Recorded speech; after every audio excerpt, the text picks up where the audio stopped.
Di era masa kini, museum mungkin tak lagi menjadi opsi destinasi wisata atau sekedar memanjakan mata.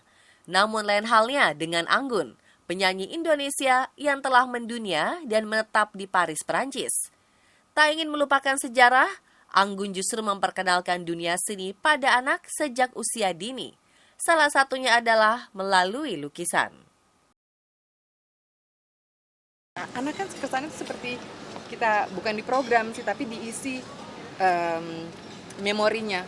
Jadi, dan karena kita tinggal di Paris, itu asiknya tuh dalam sisi kultur tuh lebih seru banget Mbak. Jadi banyak sekali expo-expo, pameran-pameran. Anakku suka lukisan, suka pelukis. Dia tuh tahu Dali, tahu Kandinsky. Kemarin kita baru lihat pamerannya Magritte, pelukis dari Belgia. Jadi dan dia tuh kalau aku bawa ke museum dia yang lelet loh. Akunya itu udah belum mama, pikirin gitu, diliatin lagi. Yang konsen banget, terus kan aku tanya yang kamu paling suka yang mana lukisannya, langsung oh kiranya suka yang begini gini lupa. Banyak nggak tahu. Soalnya ada detail ini di sini. Oh ampun. Itu 9 tahun udah begitu. Dan aku seneng. Buat aku perempuan tuh harus begitu. Harus harus komplit. Tak hanya memperkenalkan, Anggun juga memberi contoh pada anaknya tentang kebahagiaan yang ia miliki tanpa harus tertekan karena harus berbagi waktu dengan keluarga maupun karir yang dijalani. Buat aku adalah contoh pertama perempuan di mata anakku. Jadi ini penting sekali supaya mamahnya tuh bahagia, nggak frustrasi, nggak merasa aku mengorbankan karir atau mengorbankan hidup untuk anakku, enggak.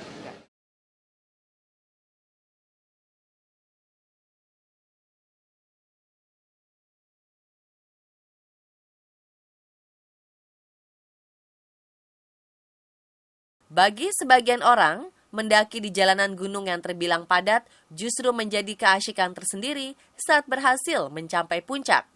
Salah satu orang yang menyukai tantangan tersebut adalah artis cantik Raline Shah.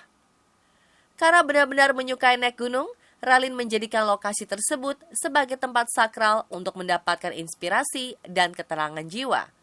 Tak sampai di situ, ia juga mengakui bahwa salah satu cara untuk mencari pasangan hidup sejati adalah dengan mengajaknya naik gunung. Kalau aku udah serius pasti aku ngajak orang naik gunung, for sure. 100%. Yeah. Saya tahu naik gunung itu saya butuhkan buat jiwa saya, karena kalau naik gunung saya matikan semua gadget untuk saya bisa berdamai dengan diri saya sendiri dan mencapai target naik gunung itu. Saya tahu itu lebih mental daripada fisik. Saya sebenarnya suka outdoor, suka gunung karena orang tua saya, ayah saya khususnya dari kecil selalu kalau libur itu pasti ke hutan. Karena dia suka berburu, suka mendaki, suka diving. Jadi udah kebiasaan, dia kesini-sininya udah kayak udah kayak lifestyle aja, bahwa liburan nggak harus ke kota besar dan shopping aja, tapi liburan tuh harus dibalance dengan nature juga. Karena pada akhirnya kan kita tuh kan lahir di alam gitu, jadi harus balik ke alam. Seiring kecintaannya pada gunung, membuatnya tak mudah mendapatkan pria yang ia dambakan lewat proses alam ini. Tanpa perasaan menyesal, Raline mengaku pernah beberapa kali putus cinta lantaran sang pacar tak sejalan dengan hobi naik gunungnya.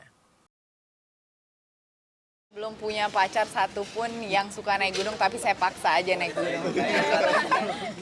Saya paksa semuanya suka naik pesawat, tinggal di hotel mewah. Tapi saya paksa aja, dan biasanya putus gara-gara itu. Aduh, nih orang ribet banget sih, gitu, nggak mandi 2 hari aja udah ribet. Oke, bye. Maksudnya susah senang harus bisa bareng dan harus bisa kontrol emosi, dan apabila kita naik gunung itu jadi tahu karakter orang yang sebenarnya. Kalau udah benar-benar naik gunung, sahabat aku yang jadi sahabat juga, yang kita bareng naik gunung turun masih sahabat.